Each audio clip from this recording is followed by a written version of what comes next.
After reading all the comments, we need to talk about where and how to find these crappie in the wintertime. Had to break out my notebook for this one. Y'all stay tuned for that. Welcome to Walking on Water. I'm Anthony. My channel is about fishing, fellowship, and faith. See, God created this world for us and gave us all the senses we need to dwell here. I'm just trying to show you another way, the way He intended. If this interests you, then I'll tell you like Christ told Simon Peter, follow me and I'll make you a fisherman of men. Facts.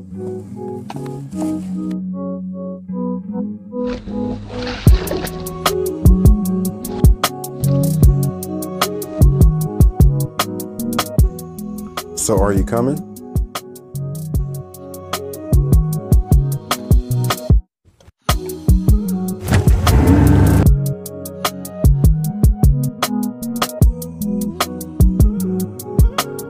Yeah, they there.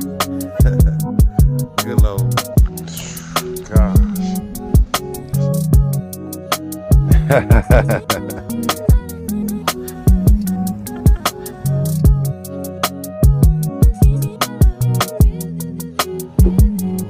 Method works. Always stay close to the promises of God.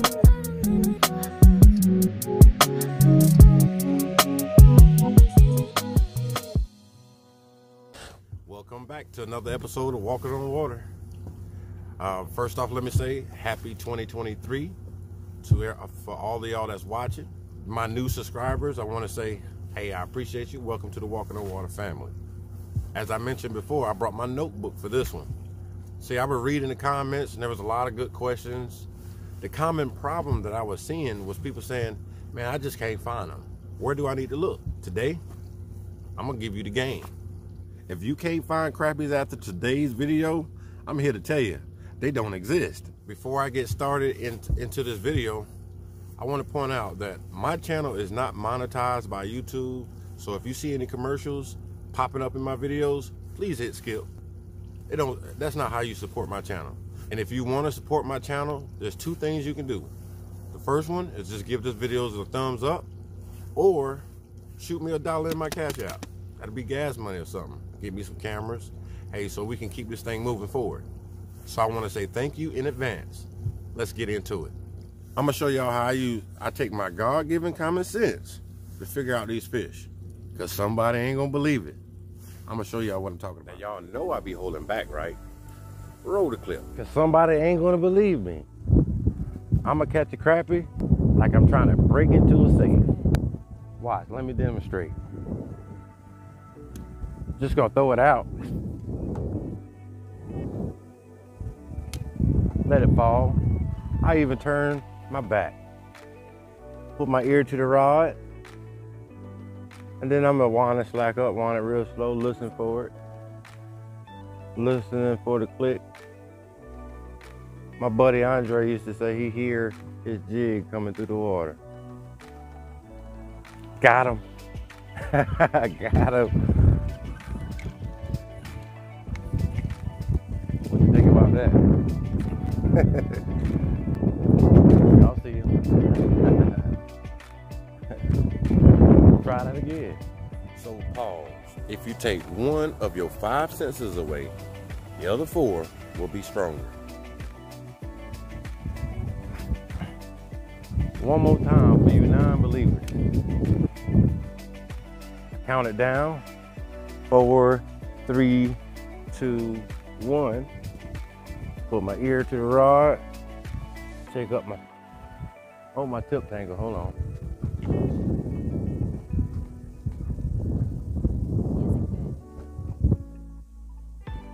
All right, put my ear to the rod, listening for the tick.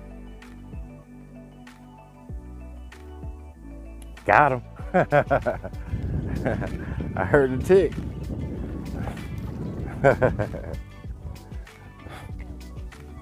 Oh, look, and I got him in the bottom of his lip. You know what happens when you get him in the bottom of the lip? You make him talk. Hey, walking on water. Gonna put him in the box. I already know I'm a clown sometimes, but hey, y'all be blessed. That'll work.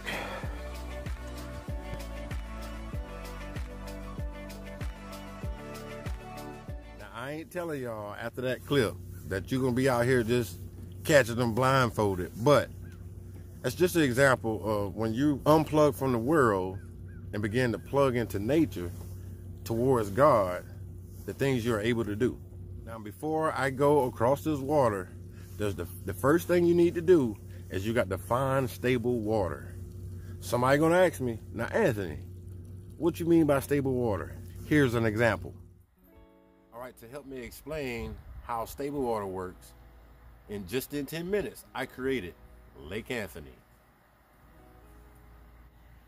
And at my lake, the water's so clean, you can drink from it. In the wintertime, stable water is water that is not easily affected by nighttime temperatures. In the winter, it gets below freezing out here. And so the shallower the water, the more the cold affects it. Deep water, on the other hand, is harder to freeze. It's just so much water, so much volume. The stable water is for the bait fish, because bait fish are so weak that water temperature can kill them. You can have die-off if the water get too cold. And so all the shad and bait fish, they typically push from shallow water towards the deep water. And there's two areas they're gonna go. One, if they can't find really deep water, they're gonna go to river channels. River channels always gonna have flowing water. Moving water is not easily frozen, or it's not easy to freeze.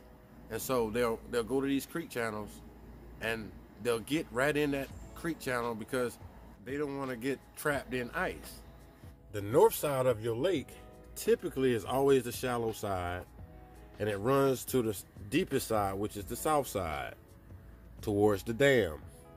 So it's kind of like a bathtub. If you open the water in the deep side of your tub, all the water from the north side flows to the south side. And so looking at this lake here, all the bait fish gonna come from off the banks and out of the little coves into that creek channel where the water is always flowing. And the crappie just gonna follow. To better demonstrate the nighttime effects of winter, I've got shallow water here along this one on the north side, and I've got deep water on the south side. And it just so happens it's gonna get down to 28 degrees tonight. I've got this filled with water, so we're gonna see by morning time what happens to this water.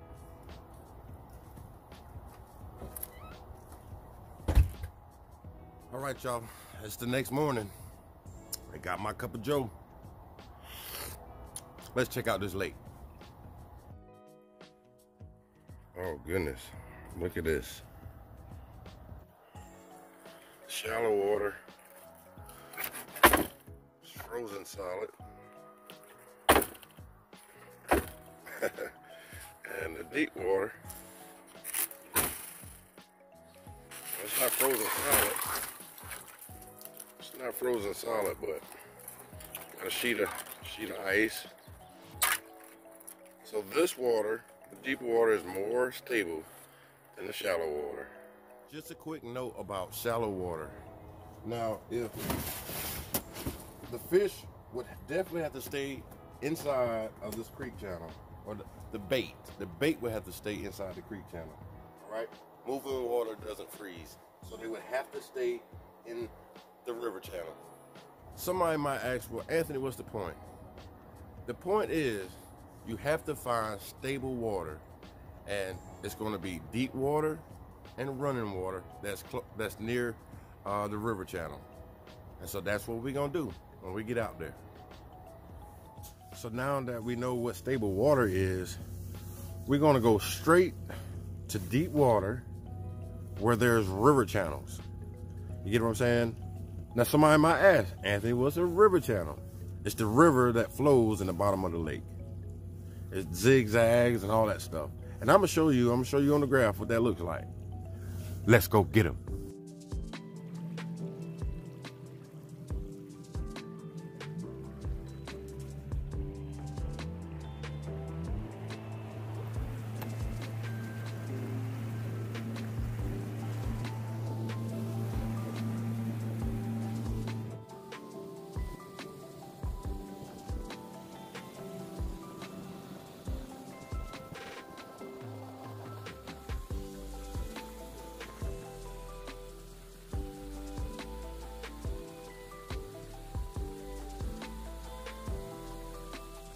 right here, you see this purple. This is the river channel that's going through the lake. My boat is located right here, and I'm coming out of this cove. All right, so I want y'all to see this. We're coming up on the creek channel now, and I want you to see the graph. You see how there's nothing out here, and we're gonna go forward, and what we're gonna do is we're gonna make a left inside of the creek channel. As we're getting closer to the edge, and look how the bait is starting to come in. I want y'all to see this. Now I'm gonna bust this left right now. Look at all that bait. So those fish don't want to be in that shallow cove right now. It's so cold, it ain't stable. But once you get into a stable place, the fish, the bait, gonna be there. So all you need to do now is follow the creek channel until you see big arches. Now I want to explain this shot. A lot of people have trouble catching fish because they can't realize, or they don't realize, what's active fish versus non-active fish.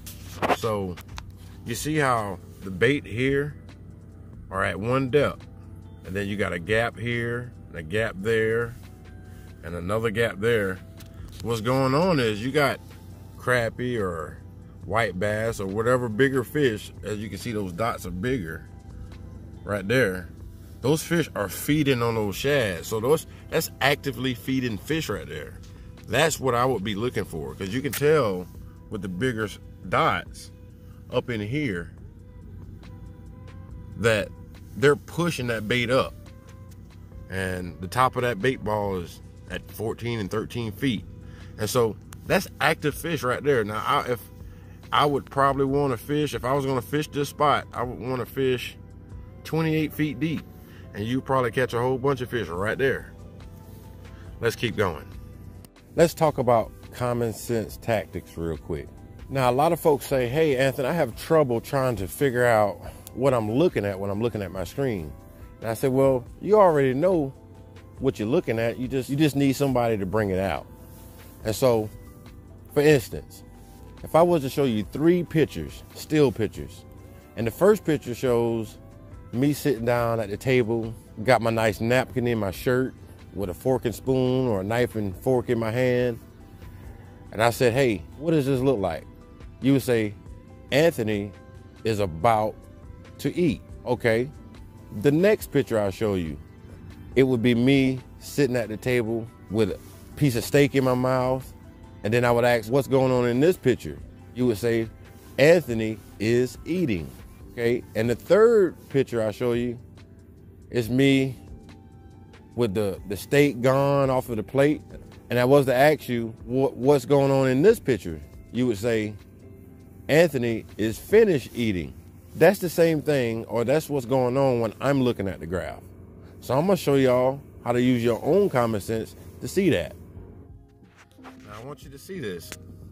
This is active fish.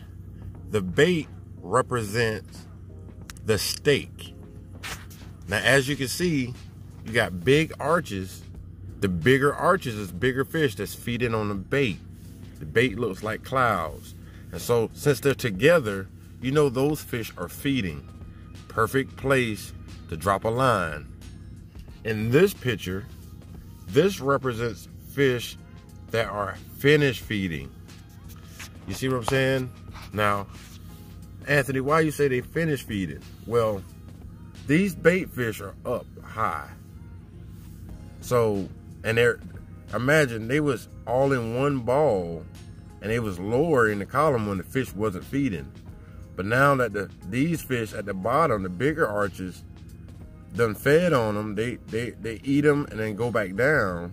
And so those shad are just staying up higher in the water column because they don't want to get fed on anymore. I can't blame them for that. So this represents me finished eating my steak. Now I'm just chilling. I'm full. I don't need to eat no more. That's what's going on there. Now this picture here represents fish that can eat at any given time. They're not busting up the school. They're not busting up the school, or they're not feeding it. You see the separation there? You got the bigger fish on the bottom and your bait fish up at top. And so of course you got that one over here look like he feeding, but the rest of them, it's not a feeding frenzy going on. But this represents the fish that could eat at any given time. They're waiting to eat, just like I was waiting for my food at the table. Now, if you notice, I was showing y'all these images in 2D, not down imaging, because 2D is meant to scan fish. That's why you have arches. While down imaging is meant to scan structure, like logs, rocks, trees, brush piles, etc. Actual structure. And so when you see dots around structure, it's reading the air bladder of that fish. Okay, now that I got that out the way, let's shoot across this water, because I got some bank fishermen that was asking, hey, in the wintertime, where should I go? And so I got you covered. We can go head over to the bridge, and I'm gonna show you the best way to tackle the bridge. Hey, this is just a reminder that if you're liking the information so far, give this video a thumbs up so we can spread it out with the algorithm. Hey, I appreciate you.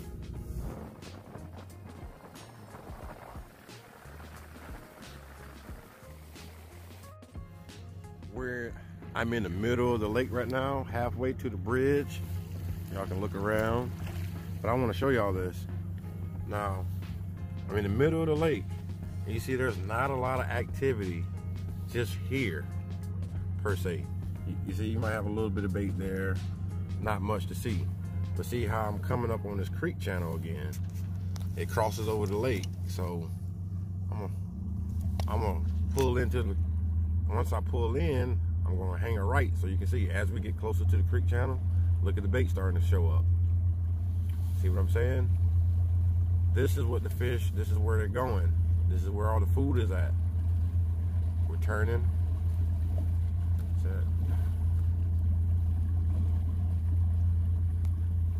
There you go, in the creek channel. See how it's dropping? The depth is changing. There you have it. You can see it. This is why we always say follow the river channel in the wintertime. Stable water. You see what I'm saying? And you can tell, hey, these fish are not feeding right here just by looking at that. They're separated. Now, if those arches was pushing that bait around, it would be feeding. But they're not feeding, so I wouldn't want to fish for them. So let's keep going to the bridge.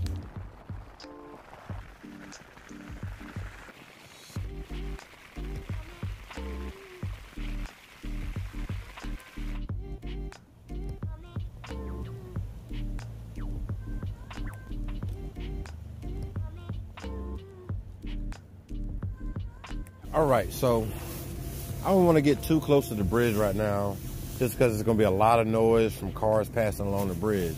But right now, I'm sitting right outside the current break of this bridge. Now, for you bank anglers, if you can see that corner, this right side corner right here, as I'm pointing to it, that's an area where you see that bird? I don't know if y'all can see that bird on that corner. But that bird is exactly where you want to fish. That bird knows what's going on. See, by us being on the south side of this bridge, the water flows from the north side to the south side.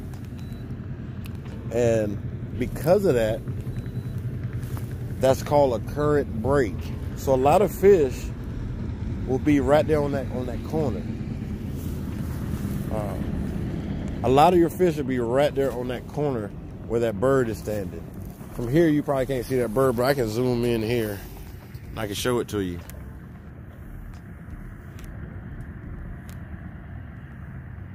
You see where that bird is at? He's hunting.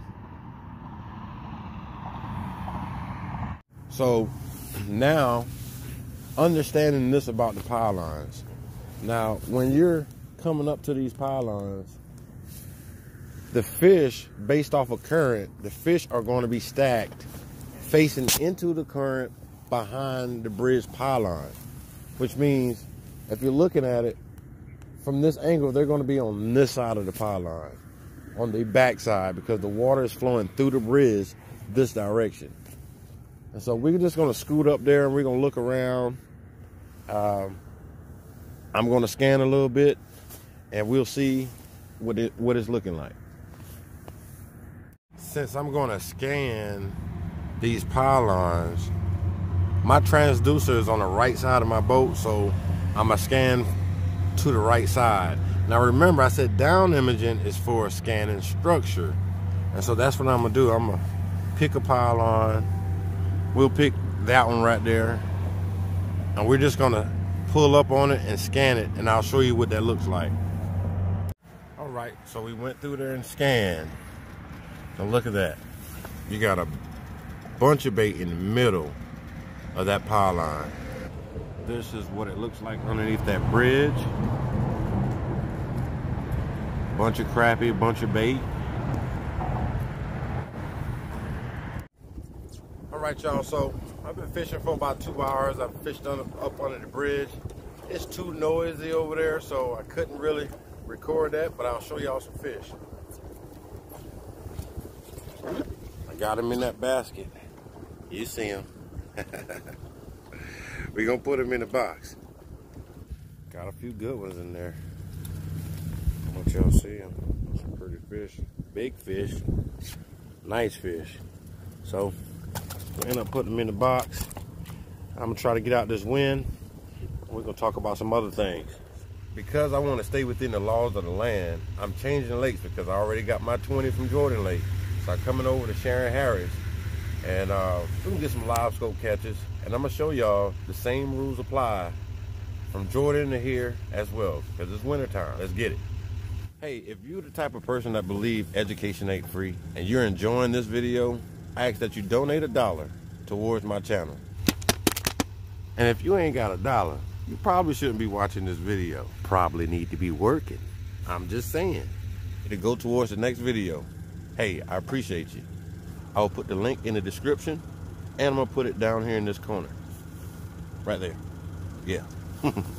We're gonna go straight to the middle of the lake, straight over to the river channel. Let's get them. All right, I'm in the center of the lake. Y'all can see that.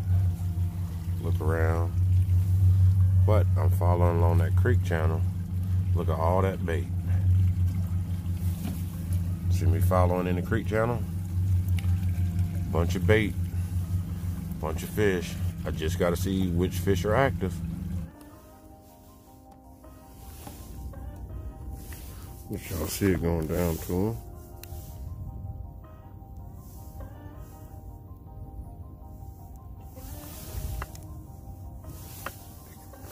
He got it.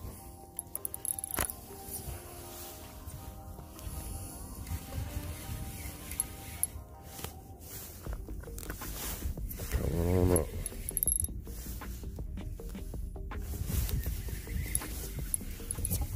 Coming on up. Oh yeah, good fish. Good fish.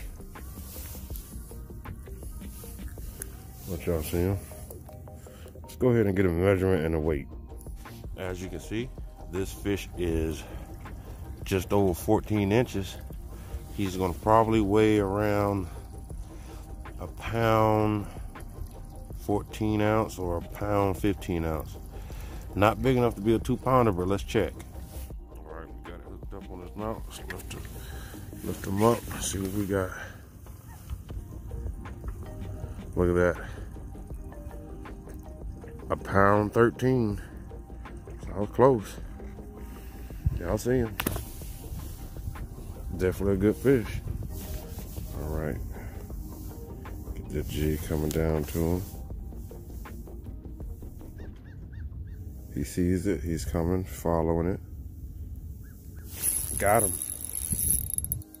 He wanted it. He wanted it.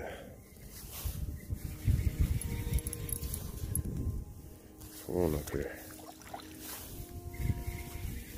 Fighting good too.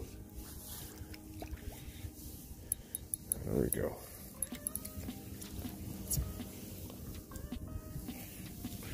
Good fish. Gonna put him in the box. Look how that fish sitting right on top of the bait. Can eat at any time. He's probably digesting his meal. And we're gonna give him some banana pudding. I'll explain why I said banana pudding later in the video. He's still sitting there. Let's see. He sees it. He sees it. He's coming. Got him. Got him. Good fish. Good fish. Trying to run.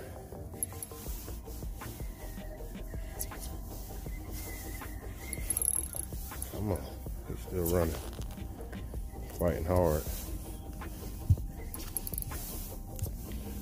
He can't make up his mind which side of the boat he want to go on.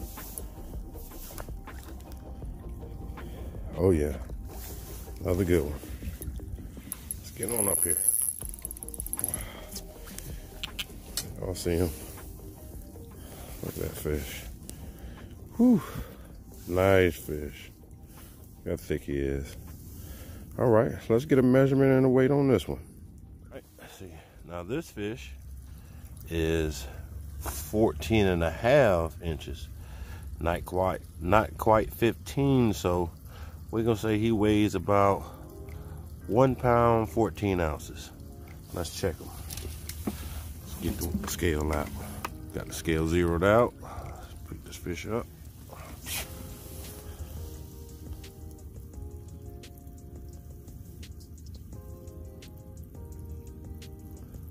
Look at that. 1 pound, 13 ounces. That's a good fish. We got another one sitting out there. Let's see if we can catch him.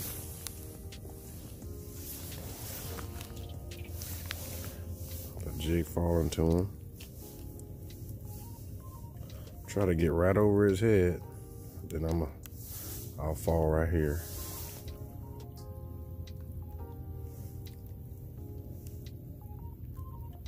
Got his attention, so he's following.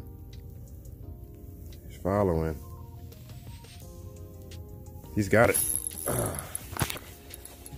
Got him. Y'all see him come up. It's a good one too.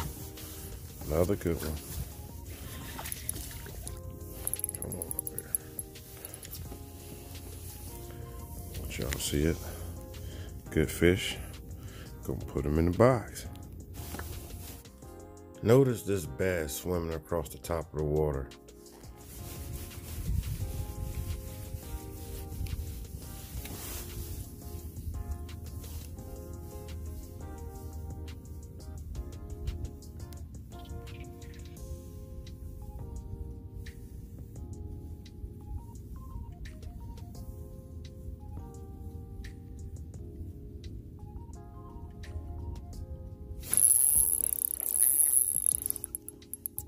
Look at that fish.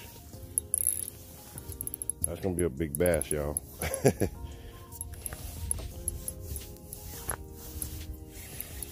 Saw him moving around, so I said, why not get a good fight?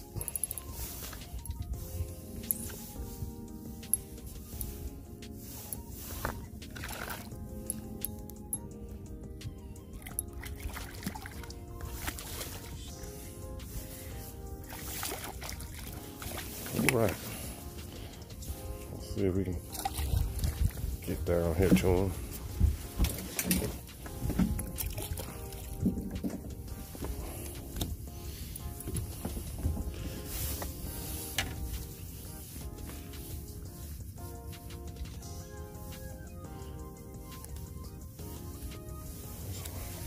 Get a quick measurement.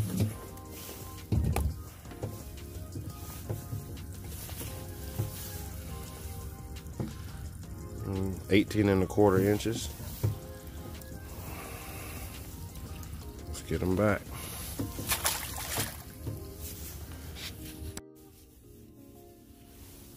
Coming up on them crappie. Let y'all see it. Got his attention. Let's see who's gonna take it. Got him. He took it.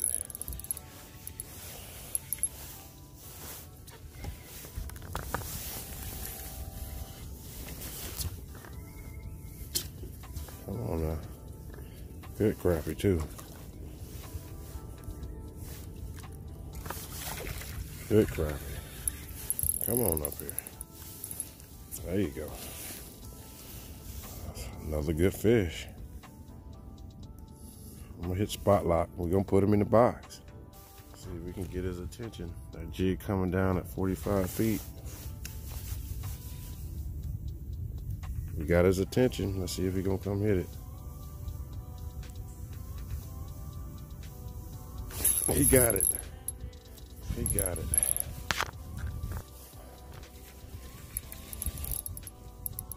Oh, he's fighting good too.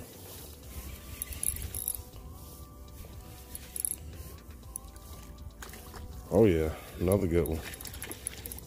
Come on up here.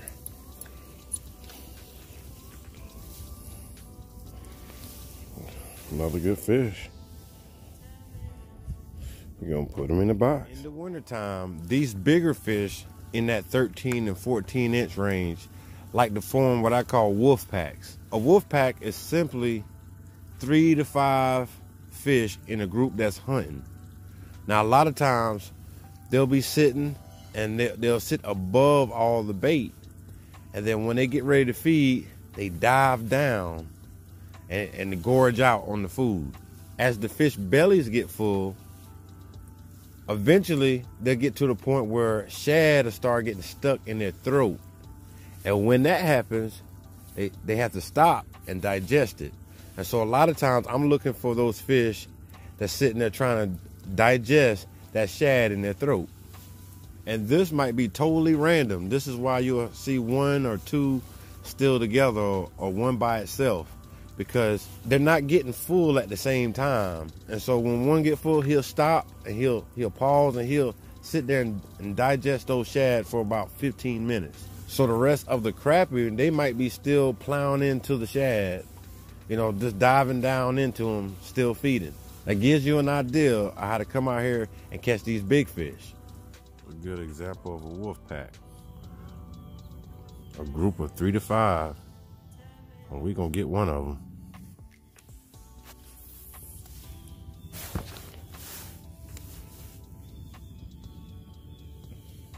All right, got the biggest one attention. Let's see if he'll hit it. Got him. Got him. That was the biggest one in that group. He's fighting good too.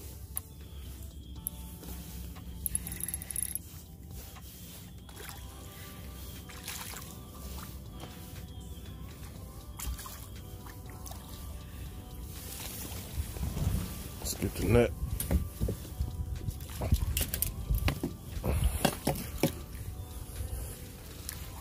All right.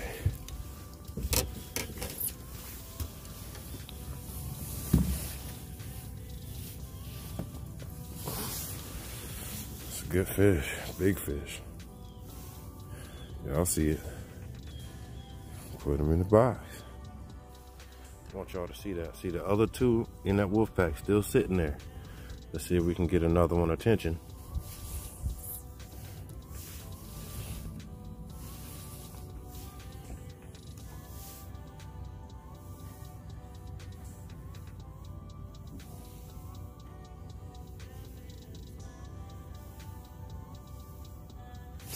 Got him. Got him. Got him.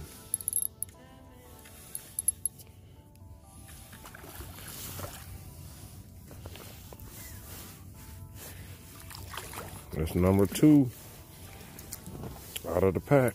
Get up here. Still a good fish. Not as big as the first one out of the group, but he would definitely eat.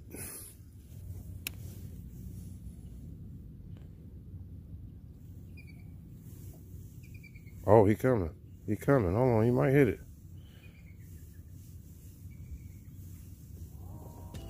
Oh, he hit it. I got him. That's the 3rd one right there. It's the third one. Third one in the pack. And it's the smallest one. He's still a good eater. Still a eater. Hey, we're going to put him in the box.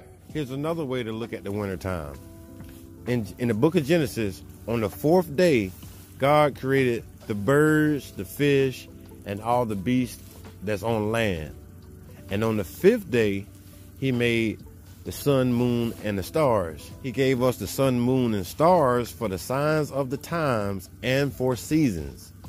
Now, why you figure he put it in that order? Everything follows God's law. We as people follow the same laws. We may not know it. So I say that to say, what does Thanksgiving, Christmas, and New Year's all have in common? All your family and friends get together on those dates. And when they get together on those dates, what do? They have a big feast, a bunch of food. And so the fish are doing the same thing we're doing it. In our season, in the wintertime, this is when our holidays come up. Well, it's the same thing applying to the fish. They're grouping up and having a feast just like we do. Now, I know everybody got one auntie or uncle that done ate that Thanksgiving food, and they sit back on the couch and close their eyes and begin to nod off. And then you come up to them and say, "Hey, Unc, you tried that banana pudding?" And then they say, "Oh, let me get up."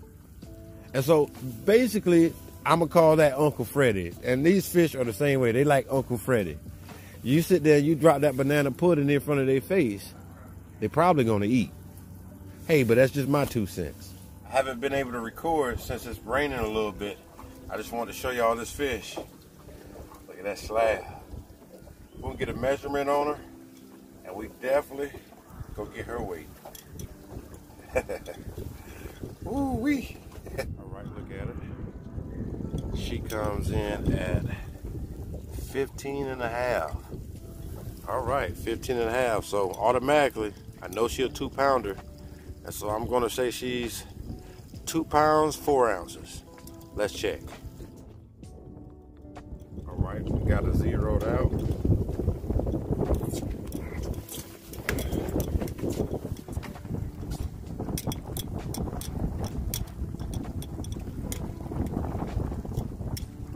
Pounds, 9 ounces. 2 pounds, well, 2 pounds, 8 ounces. 2.5 pounds on the dot. All right, y'all, I don't know if y'all can see that. It's starting to get bad out here. The wind kicking up real good. Rain coming definitely. I want to show y'all that fish again. Pretty fish. I'm probably going to end it on this note. I love catching them over 2 pounds, man. That's a dream right there. All right, y'all, I got one last tip before I get up out of here. I'm going to show you how to measure your fish before you even take it off of the hook. Got him. Now, if you don't have a crappie checker or a fish trough like I do, what you can do is, when you catch your fish, before you take it off the hook, you can do what I do. I take it, put the tail to the butt of the rod. You see that piece of tape right there? Let y'all see. You see that piece of tape? That's the 10-inch mark. So if you make it to the tape, you'll make it to your plate. That'll help you save time while you're on the water. So remember, hey, y'all be blessed. Got that belly.